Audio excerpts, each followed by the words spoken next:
Vi ringrazio per essere arrivati numerosi oggi. Mi sentite? Si sente sempre un po' poco, vero? Provo ad avvicinare la bocca al microfono. L'altra volta avevamo detto che la filosofia di Schopenhauer muove da quella di Kant. Adesso qua facciamo un breve riepilogo. Kant aveva distinto la conoscenza fenomenica da quella noumenica, cioè aveva detto, siccome ogni conoscenza è strutturata attraverso delle forme che sono a priori, come un corredo di strumenti con cui noi filtriamo la realtà. Questi sono spazio e tempo e categorie. Schopenhauer parte da lì. Per andare diciamo, oltre Kant, nel senso che Kant diceva la realtà attingibile è fenomenica e invece le cose per come sono in sé sono inconoscibili e quella la chiamiamo la realtà noumenica. Quindi abbiamo un dualismo tra fenomeno e noumeno, noi accediamo al fenomeno ma non al noumeno, cioè ci resta nascosto, inconoscibile.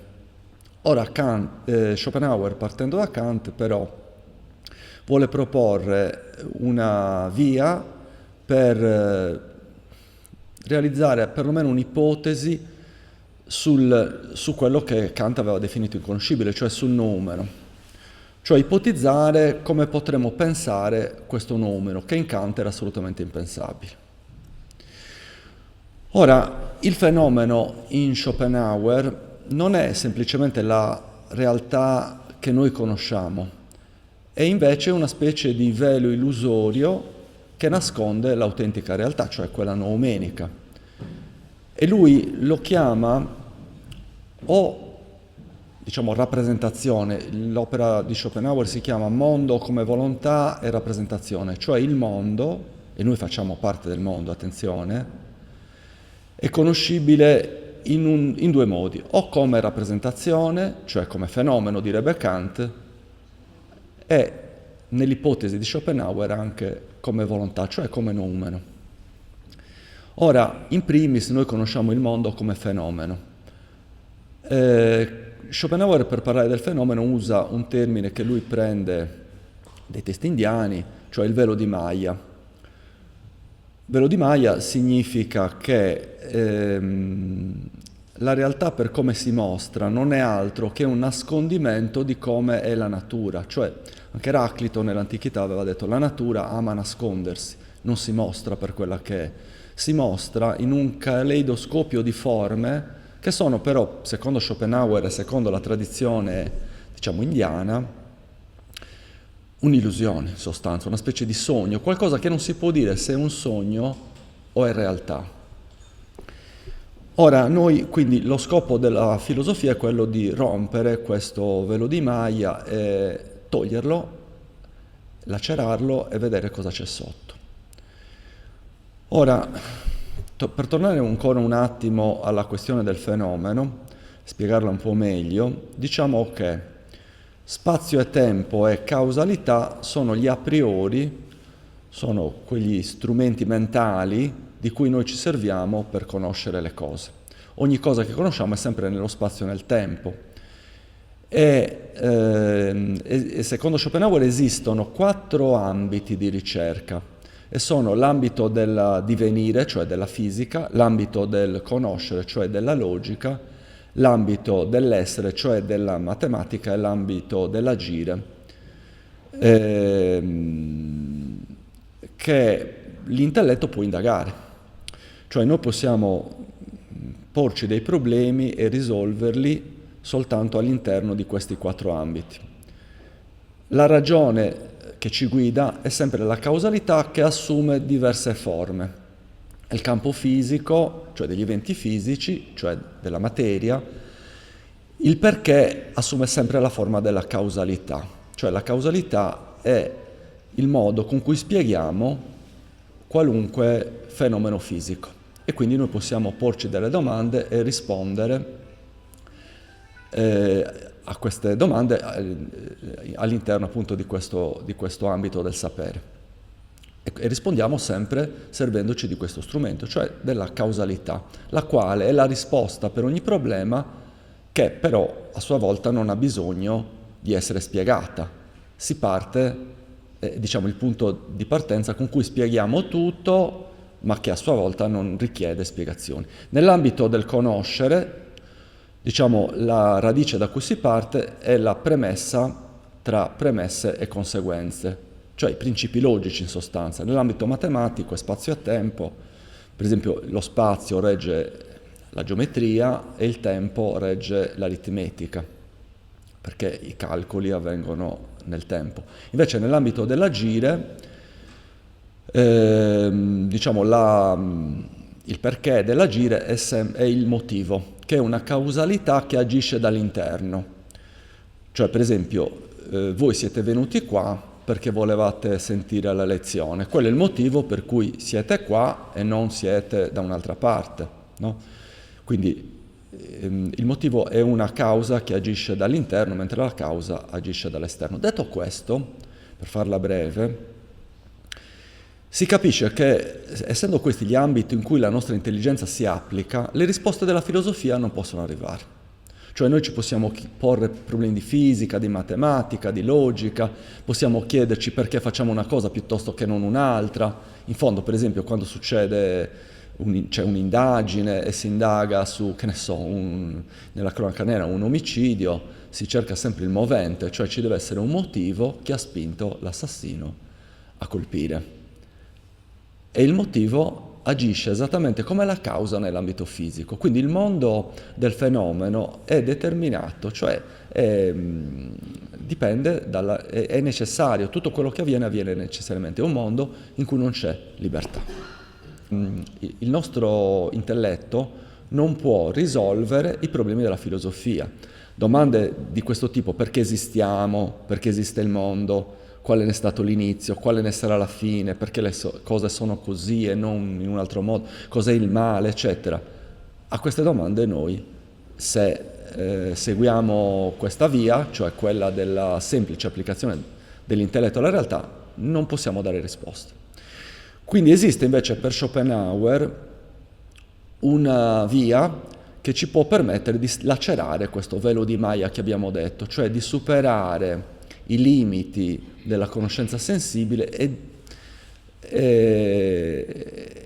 permetterci la rivelazione di che cosa si celi dietro questo velo, di cosa sia la realtà di per sé e non filtrata attraverso le nostre categorie.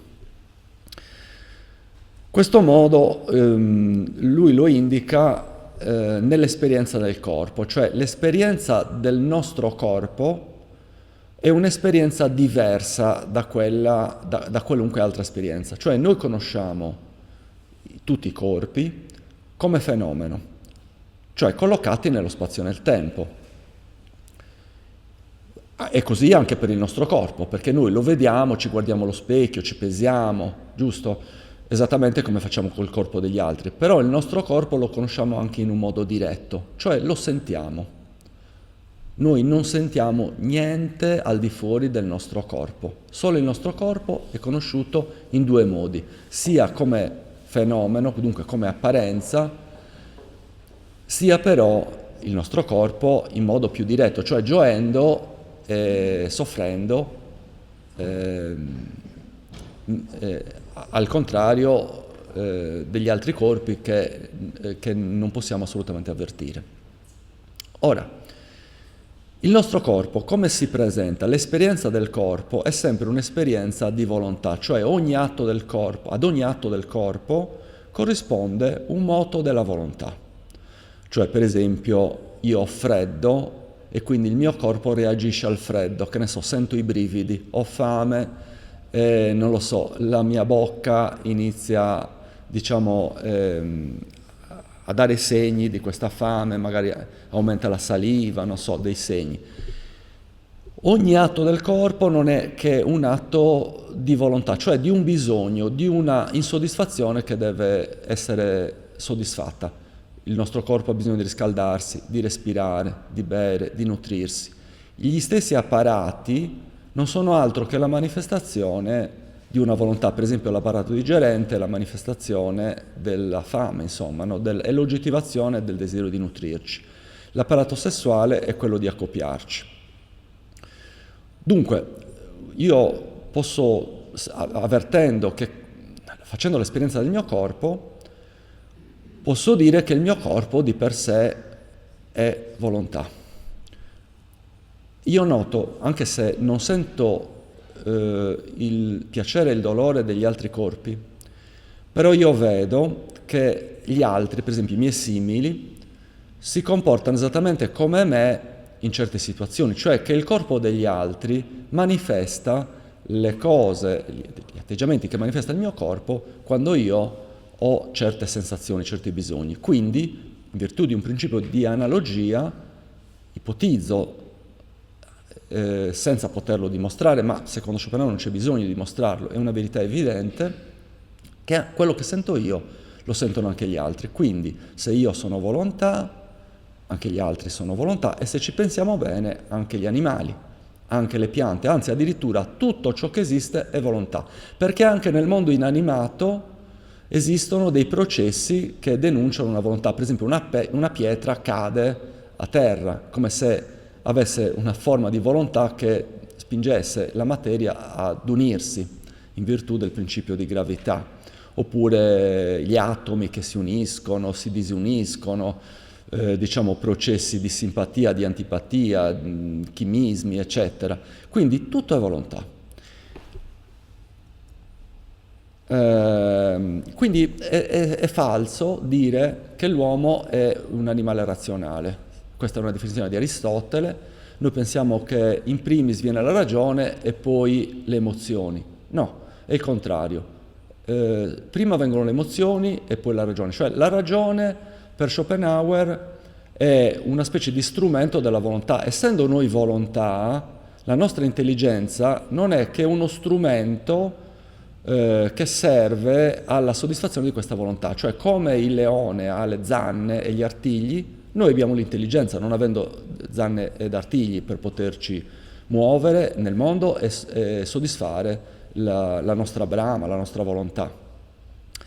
Lui fa una serie di esempi, io ne ho trascritto qualcuno dal mondo come volontà e rappresentazione, che è l'opera di Schopenhauer, la più importante.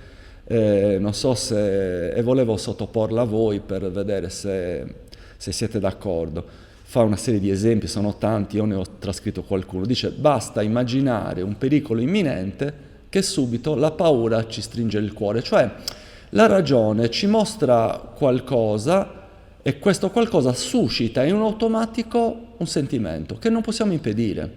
L'immagine di una donna amata da tempo, perduta, produce nostalgia e malinconia. Se ci torna alla mente un ricordo vergognoso, subito ci sentiamo sprofondare, ci facciamo piccoli piccoli, senza poterlo impedire. La morte, addirittura lui dice, la morte a volte di un parente di cui ereditiamo e spesso ci dà gioia, di cui ci vergogniamo, però non possiamo evitarlo. Un forte spavento ci fa perdere la ragione, addirittura al punto tale da renderci impietriti, oppure da spingerci tra le fiamme nel caso di un incendio, fare delle cose irrazionali. L'amore e l'odio falsano il nostro giudizio, per esempio. Vedete, prima viene il sentimento, poi la ragione. Una persona, dei nostri nemici vediamo solo i difetti, invece negli amici i difetti diventano addirittura pregi. Noi notiamo, per esempio, lui sostiene questa tesi con altri argomenti, che ci scopriamo intelligenti quando sentiamo un forte bisogno di risolvere quel problema. Vexatio dat intellectum, cioè la sofferenza ci dà l'intelligenza. E anche gli animali diventano più intelligenti, scoprono soluzioni quando hanno un bisogno da risolvere. Lo notiamo anche negli animali, io non so se lo notate voi, che fanno delle cose incredibilmente intelligenti quando devono risolvere un problema. L'intelletto si stanca, per ultimo, la volontà no.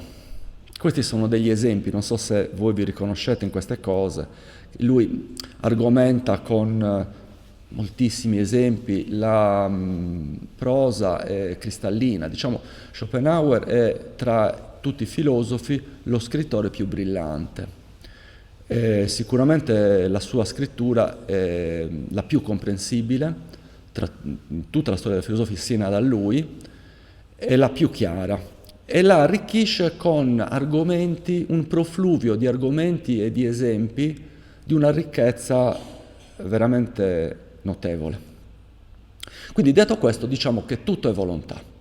Abbiamo detto che io sono volontà, il mio corpo è volontà, ma anche il corpo degli altri, quindi gli animali, le piante, vediamo questa volontà anche nelle piante, anche le piante lottano tra di loro, sono capaci di fare delle cose sorprendenti. Se per esempio una pianta viene aggredita da degli insetti, inizia in un secondo tempo a produrre un veleno che impedisce all'insetto di continuare a mangiare le foglie in certi casi. Piante rampicanti che si accorgono dove devono allungare i rami per potersi arrampicare, e tutta un'altra serie di fenomeni sorprendenti. Cioè, in un certo senso anche le piante hanno una loro intelligenza. Ora, la volontà, tutto è volontà, e questa volontà, a differenza del fenomeno, è unica ed è infinita. Cioè, i fenomeni sorgono, nascono e muoiono, nel senso, per esempio, gli animali, le piante, gli uomini nascono e muoiono. La volontà invece è eterna, non ce n'è di più qua che non di là. La volontà è unica, è innata, senza scopo, incausata e addirittura inconscia. Se a noi chiedessero, per esempio, perché vuoi vivere, non sapremmo dire perché. Perché io sento dentro di me una forza che mi spinge, cioè una volontà che mi spinge a voler vivere. Non posso dare altre spiegazioni.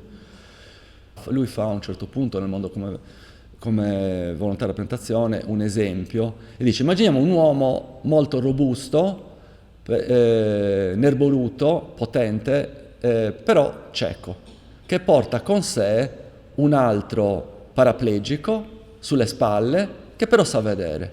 Allora, l'uomo potente che cammina è la volontà, il paraplegico che non può camminare però vede è la ragione, è l'intelligenza.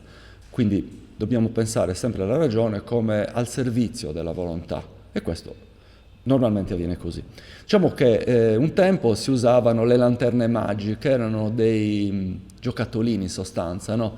Che avevano varie facce, in ogni faccia c'era un ritaglio che rappresentava un disegno, un animale per esempio, all'interno c'era una candela e il calore determinava una rotazione della lanterna magica e quindi le immagini proiettate sul muro cambiavano continuamente. Ecco, la lanterna magica può essere un'altra immagine di come la volontà sia la candela, le immagini sono invece il fenomeno. Dobbiamo tornare poi su questo concetto perché è assolutamente fondamentale. Ora, una cosa un po' tecnica che dico, nella storia della filosofia la metafisica ha sempre preteso di essere, diciamo, incontrovertibile, una verità incontrovertibile. Nel caso della metafisica di Schopenhauer direi invece che si tratta di un'ipotesi la quale deve essere sottoposta a una verifica. Dobbiamo vedere se questa ipotesi ci permette di orientarci nel mondo e di darci una spiegazione dei vari fenomeni del mondo oppure no. È un'ermeneutica generale del mondo. Ora, la volontà, diciamo, si concretizza. Un altro filosofo importante per Schopenhauer è Platone, della sua teoria delle idee. La volontà si concretizza in un primo passaggio nell'idea, cioè nell'essenza. Si fa qualcosa di eterno, per esempio il cavallo, che ne so, il leone, l'aquila, l'uomo, ok? E poi dall'idea discendono gli uomini, i cavalli, i leoni concreti. Quindi questa teoria ci servirà da guida per capire la concezione dell'arte in Schopenhauer. Quindi diciamo che la volontà si manifesta però in due tempi. In un primo passo dà origine alle idee, cioè se per esempio la volontà vuole volare diventa aquila, se vuole nuotare diventa delfino, eccetera, eccetera, perché la volontà si può esprimere in un finito modalità di enti, diciamo. Però qual è la conseguenza? E questo l'abbiamo visto l'altra volta. La conseguenza è questa. Se tutto è volontà, allora tutto è dolore. Cioè la vita non è altro che una specie di pendolo, è molto famosa questa immagine di Schopenhauer, un pendolo che va dal dolore, perché se io voglio qualcosa vuol dire che qualcosa mi manca e quindi sto soffrendo, sino alla noia, perché nel momento in cui io non sono mosso da desideri, da volizioni, da obiettivi, allora cado nella noia. Tant'è vero che ci sono molti sistemi per ridurre la noia. Oggi, per esempio, in cui l'ora di lavoro si è ridotto, c'è più tempo libero, che è il tempo di Schopenhauer, e chiaramente il problema della noia si pone e il mercato interviene attraverso molti modi con cui si può risolvere appunto il problema della noia. O mi guardo la TV, o faccio un videogioco, insomma. In questo passaggio, cioè dal dolore alla noia, si attraversano fugaci momenti che sono quelli di piacere e di gioia. Però ogni piacere, quindi, è sempre preceduto da una sofferenza. Cioè, io per esempio ho piacere a bere un bicchiere d'acqua se ho avuto sete, altrimenti non ho piacere. Cioè, se ho sofferto. Provo gioia se prima ho sofferto, se ho desiderato qualcosa che poi sono riuscito a ottenere. Altrimenti qualcosa che io non desidero non mi dà gioia. Per esempio un bambino che ha troppi giocattoli, quando riceve il 100° giocattolo non prova nessuna gioia. Se magari non ne ha nessuno, un giocattolo anche miserabile gli basta per fargli provare gioia. Ora, per non farla troppo lunga, diciamo che grosso modo questa è la visione della vita, quindi una visione estremamente pessimistica, che si potrebbe anche discutere, però in sostanza è questo, cioè il piacere è sempre derivato e quindi secondario, mentre voglio dire esiste necessariamente, esiste soltanto se c'è stato precedentemente un dolore. Non è vero il contrario. Noi possiamo soffrire anche se non proviamo nessun piacere adesso, ma non possiamo gioire senza aver sofferto prima. Quindi, diciamo, la base della vita è la sofferenza, cioè l'elemento positivo è la sofferenza. L'elemento della gioia e del piacere è negativo, cioè nel senso che esiste soltanto attraverso la negazione della sofferenza, ma non è mai qualcosa in più. Quindi di conseguenza la felicità è impossibile.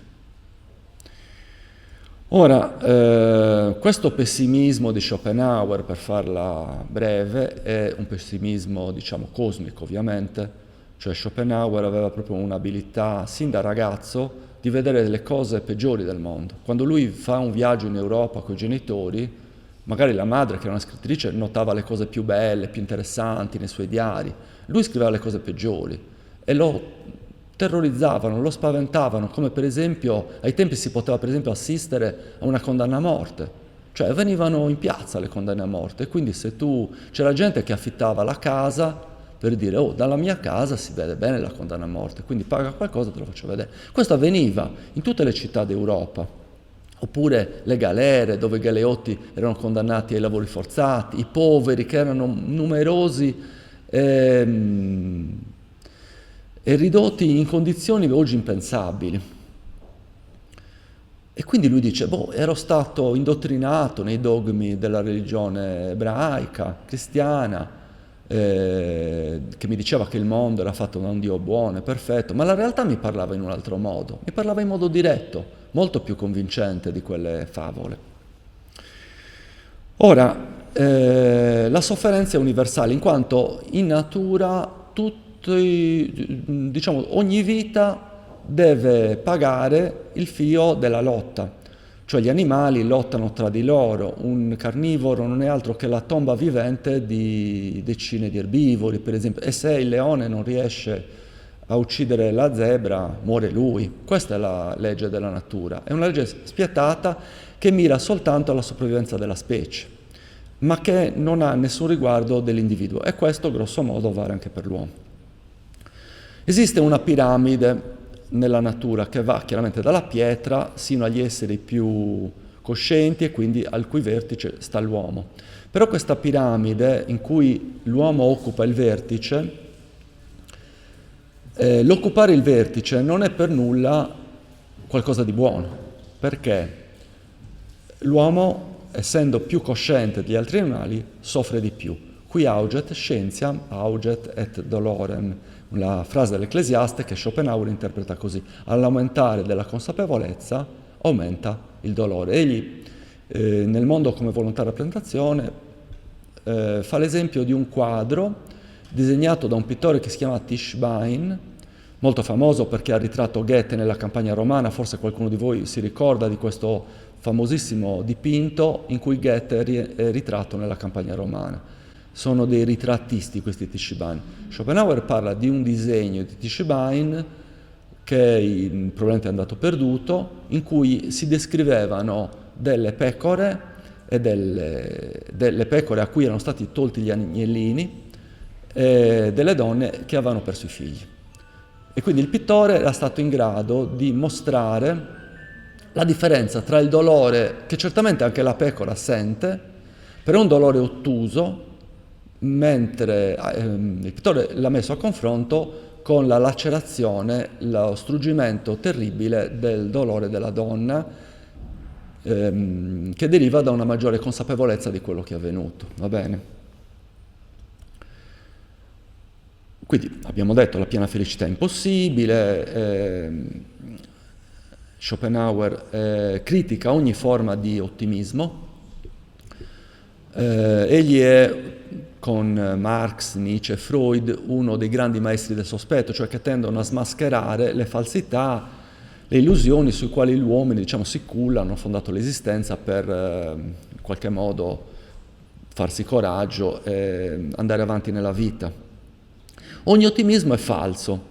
Diciamo che esiste un ottimismo cosmico, l'abbiamo detto, esistono filosofie ottimiste, una che c'era molto importante ai tempi di Schopenhauer, quella di Hegel, che vedeva il mondo come governato dalla ragione, ma però Hegel, secondo Schopenhauer, è uno che ha finto di filosofare in cambio di soldi e di onore, e quindi ha santificato lo Stato, ha detto quello che le autorità volevano che lui dicesse, quindi sostanzialmente è un sicario della verità, quindi un uomo che si è servito della filosofia per la sua gloria, per i soldi, ma che l'ha profondamente tradita.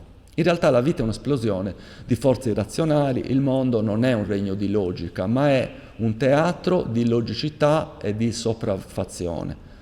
Le religioni inoltre sono metafisiche per il popolo, diciamo che tutti hanno bisogno di essere rassicurati, però diciamo all'intelletto comune basta anche una religione ordinaria e magari è in grado di quietare le sue domande.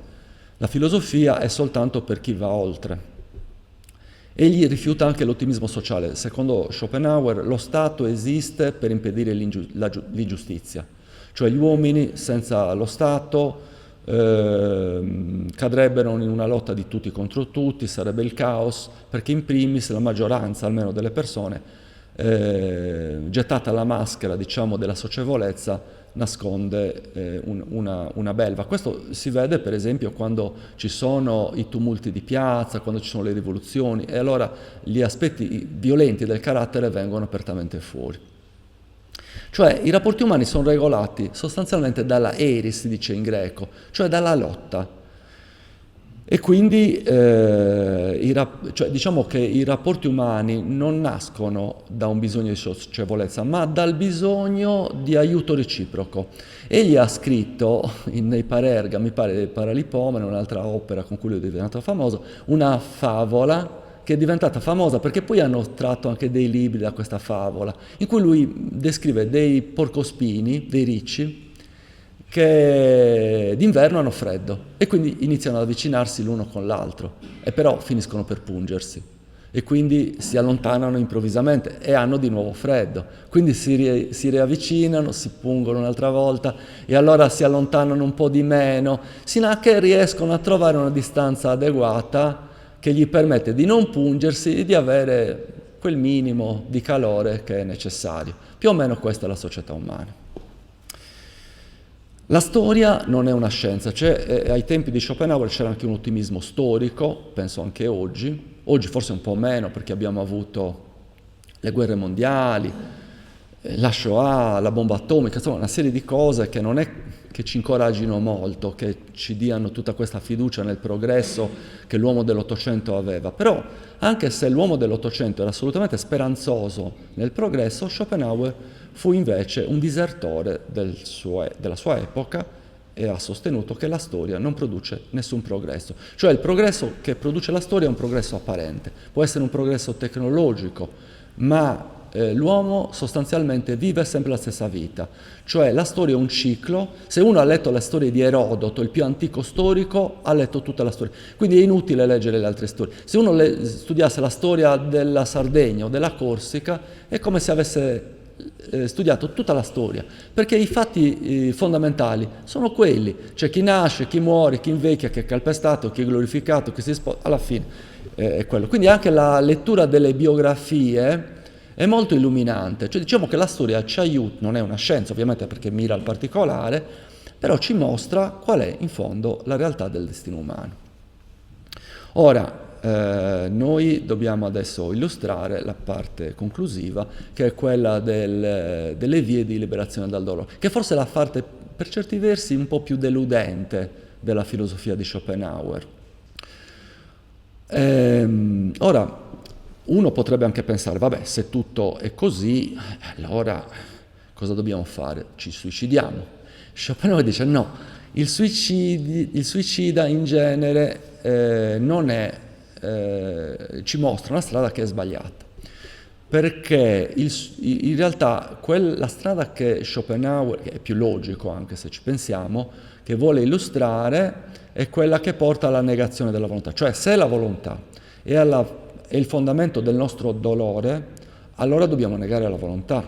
Il suicida non ha negato la volontà, il suicida nega la vita, però vivrebbe volentieri se le condizioni che la vita gli ha offerto fossero diverse. Pensiamo per esempio a Madame Bovary, non si sarebbe uccisa se fosse stata soddisfatta dalle sue esperienze. Quindi il suicida, anziché negare la volontà, in fondo non fa altro che riaffermarla, perché muore la sua vita, ma la volontà rimane intaccata, non intaccata. Dunque allora la via è quella di eliminare la volontà. È chiaro che già quando Schopenhauer era vivo molti gli ponevano l'obiezione, dicevano ma se il mondo è volontà, com'è che questa volontà poi si nega?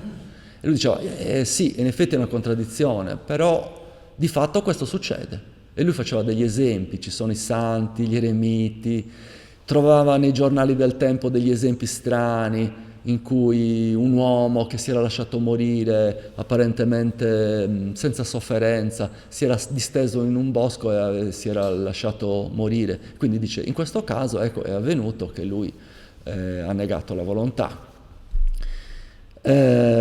Tuttavia, ripeto, anche se rimane l'aspetto più debole della sua filosofia, ci sono comunque aspetti interessanti in queste vie che egli mostra di liberazione dalla volontà, e sono esattamente 3 questi gradini. Il primo è l'arte. Allora, l'artista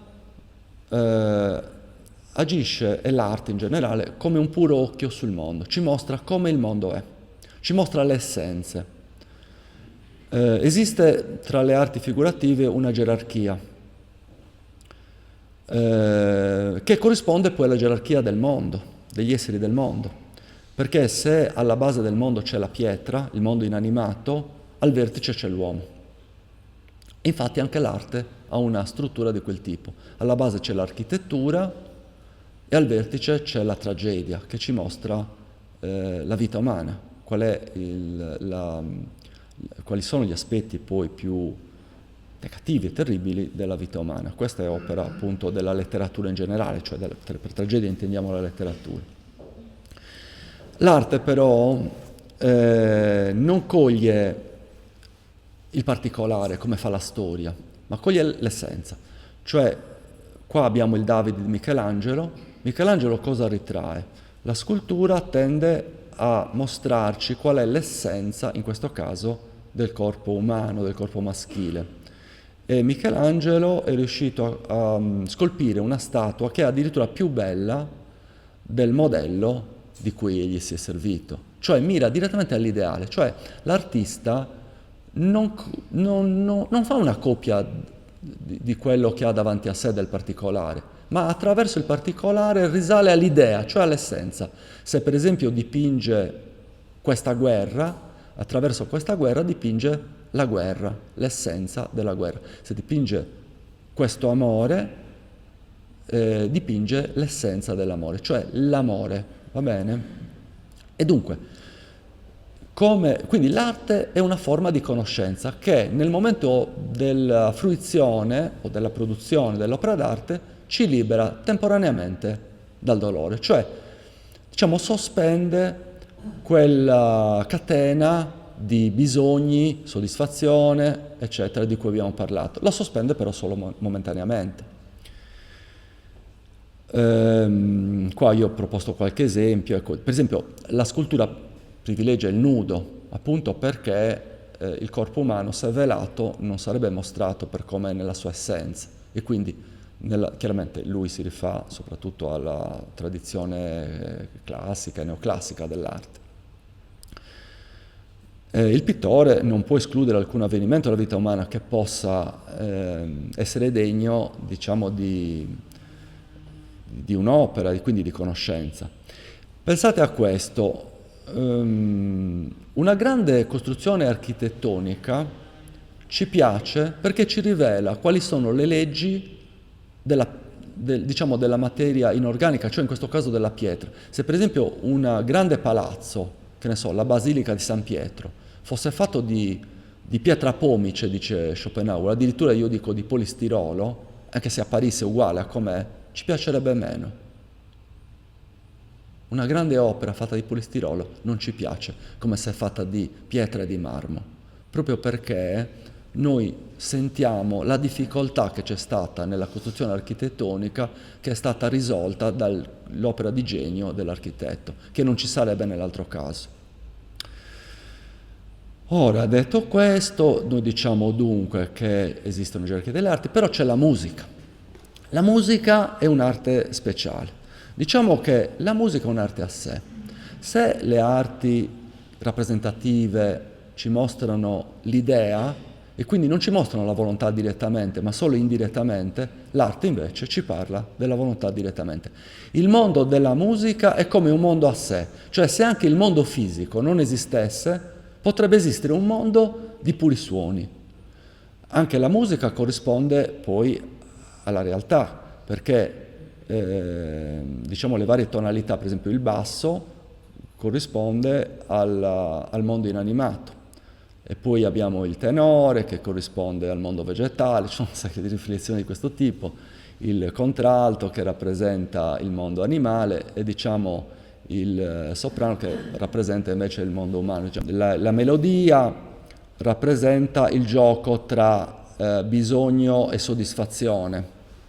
Invece le dissonanze rappresentano il dolore. Ci sono tutta una serie di riflessioni di questo tipo, abbastanza profonde, poi magari per un esperto, Schopenhauer era abbastanza esperto di musica, egli stesso suonava, aveva ricevuto una serie di un'educazione naturalmente da ragazzo benestante, quindi aveva imparato a suonare perlomeno uno strumento, tutta un'altra serie di cose. Quindi la musica, se ci pensate per concludere, perché ci rivela direttamente la volontà? Perché ci rivela tutte le tutte le sfumature del sentimento. Una musica può essere allegra, fondamentalmente possono essere allegre e triste, e tutte le sfumature intermedie può essere gloriosa, può essere una musica, non lo so, una marcia militare, eccetera. E diciamo che la musica direttamente, senza parole, produce in noi in automatico un sentimento. E in questo modo ci rivela la volontà, proprio perché la volontà si mostra nella forma del sentire, come abbiamo detto prima. Ora però, l'arte ci libera, ma solo temporaneamente. È una specie di, diciamo, di intermezzo, finito il quale si ritorna a quelli che eravamo, e non è dunque una soluzione definitiva. Termina solo, pone fine solo temporaneamente al gioco dei desideri e della soddisfazione, e quindi occorre una soluzione più radicale. Questa soluzione è la morale. Ora, qua chiaramente anche sulla teoria della morale di Schopenhauer ci sarebbe moltissimo da dire, però diciamo solo le cose essenziali. Allora, a differenza di Kant e delle teorie razionaliste, Schopenhauer non crede che la moralità dipenda dalla ragione. Il fondamento della morale è anche in questo caso un sentire, un sentimento. La ragione non ci può dire cosa è bene o cosa è male. Ognuno di noi può però sentire, può avere per esempio un senso di giustizia e di pietà, perché nella giustizia e soprattutto nella pietà si rivela il vero motto della moralità, e deve rivelarsi spontaneamente, perché un manuale di morale non può insegnare a nessuno come si debba sentire, quindi o lo senti oppure non lo senti, c'è poco da fare.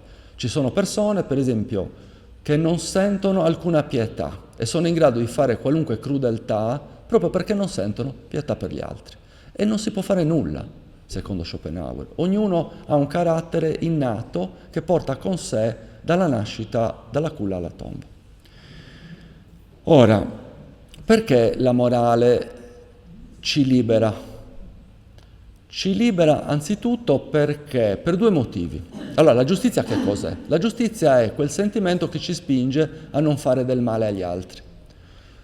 Quindi se io non faccio del male agli altri, sono giusto. Però la giustizia non ci spinge ad aiutare gli altri. Cioè, se io non aiuto un altro, non sono ingiusto se gli faccio del male. Cioè, se io ledo la sua volontà, la libertà in cui la sua volontà può esprimere, cioè per esempio se lo rendo schiavo, se gli faccio violenza, se lo derubo, in questi casi commetto un'ingiustizia. Però se io vedo che lui si dibatte in difficoltà e non lo aiuto, non sono ingiusto. Cioè perché la giustizia contempla soltanto il non ledere, nemini lede, e questo è il principio della giustizia. Mentre la pietà, che vuol dire, in realtà la pietà è l'agape, che è contraria invece all'eros, di cui abbiamo parlato l'altra volta, diciamo l'amore erotico è in realtà al servizio della volontà, e l'uomo che si innamora è una specie di zimbello nelle mani della natura, che si serve dell'amore per propagare la specie. Il vero amore però è chiamato agape e consiste, in greco, nel sentire i dolori dell'altro come fossero nostri. Io immagino che chiunque, forse, può fare questa esperienza di sentire, di soffrire quando vede altri soffrire. Per esempio lo sentiamo anche, questa sofferenza, quando vediamo anche una fiction, cioè in un film sentiamo della sofferenza se vediamo qualcuno soffrire, anche se non sappiamo che è finta la cosa. Però non possiamo impedire al cuore, diciamo, di manifestarsi. Ora, perché questo è liberante? In primis perché chiaramente se la compassione divenisse la regola, è ovvio che la eris di cui abbiamo parlato prima cesserebbe, le violenze, ogni tipo di forma, di aggressività, di violenza verso gli altri cesserebbe. Naturalmente questa è una pura utopia, perché è chiaro che il mondo non funziona così. Però la volontà ci libera anche per un altro motivo, perché quando noi sentiamo il dolore dell'altro come il nostro, conosciamo che noi non siamo veramente separati dagli altri, ma nella sostanza siamo la stessa cosa, cioè ci rivela che siamo tutti la stessa cosa. Se ci pensate, la nostra pietà, la pietà noi non la sentiamo solo per i nostri simili, anzi a volte la sentiamo più per gli animali che per i nostri simili addirittura. Cioè la pietà è un sentimento che sentiamo per qualunque essere vivente, e questo ci mostra come noi siamo parte di un mondo, cioè non siamo veramente così diversi dagli animali, siamo diversi solo per grado, ma non per natura. Noi siamo degli animali, siamo simili anche per certi versi alle piante e a tutto il resto del mondo. Quindi questa pietà la possiamo sentire anche per oggetti inanimati. A volte noi proviamo pietà per un oggetto che è stato rotto, per esempio. Oppure sentiamo la pietà per noi stessi. Per esempio un bambino cade e si fa male, ma non piange, sino a quando qualcuno gli fa notare la condizione miserabile in cui è caduto. E allora, quando ne ha coscienza, piange a se stesso, ha pietà di sé. Ora, questo fenomeno, diciamo, della pietà, noi lo possiamo trovare raffigurato in un rituale dell'induismo, in cui all'iniziato si dice, il sacerdote indica un essere vivente e gli dice: questo sei tu. Tat Vanasi, e gli indica per esempio un altro uomo o una donna o una pianta o un animale. Questo sei tu, questo vivente sei tu. Questa formula della sapienza indù non è altro che la traduzione del sentimento della compassione, cioè è la rivelazione della verità di fondo che Schopenhauer ha provato a proporre, a denudare, cioè l'idea che tutti noi non siamo che altro la stessa cosa e siamo diversi l'uno dall'altro soltanto per una forma di illusione, per quella lampada, la lanterna magica di cui abbiamo parlato prima.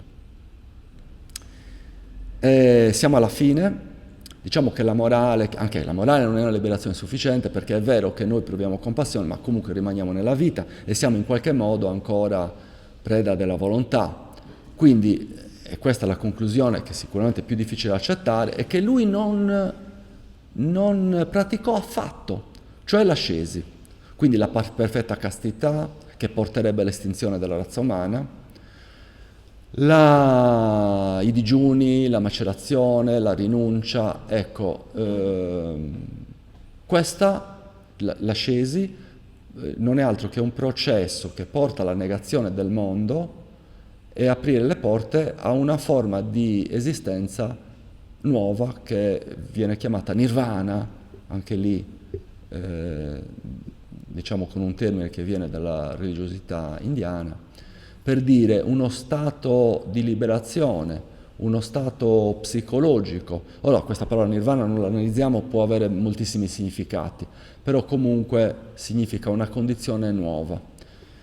Voglio concludere dicendo una cosa che normalmente nei manuali non è contenuta. Il problema della morte Schopenhauer se lo pone a più riprese nel mondo come volontà della rappresentazione, e lui dice che noi in realtà non siamo mortali, siamo immortali, perché ciò di cui siamo fatti, in primis, è la volontà, e la volontà è immortale. Quindi egli si era convinto, certo non c'è la trasmigrazione delle anime, perché se ci fosse questo non può essere assolutamente dimostrato, però egli fa questo ragionamento che io voglio riassumere in poche righe. Siccome noi non veniamo dal nulla, e morendo ma siamo qualcosa che è eterno, e morendo non andiamo nel nulla. Quindi il nostro destino è quello di una rigenerazione, cioè di una palingenesi. Rinasceremo in un'altra forma. E questo è un bene, perché nessuno può sopportare di vivere in eterno nella forma in cui si trova, con tutte le condizioni, i limiti, i difetti che ciascuno porta con sé. E quindi, essendo noi eterni, vivremo una palingenesi. Questa teoria, che non è mai riportata nei manuali di storia della filosofia, invece è riportata nei supplementi al mondo come volontà e rappresentazione, ed è una teoria interessante. Io concluderei così, se però possiamo anche aprire un dibattito, se volete, potete fare qualche domanda. Grazie.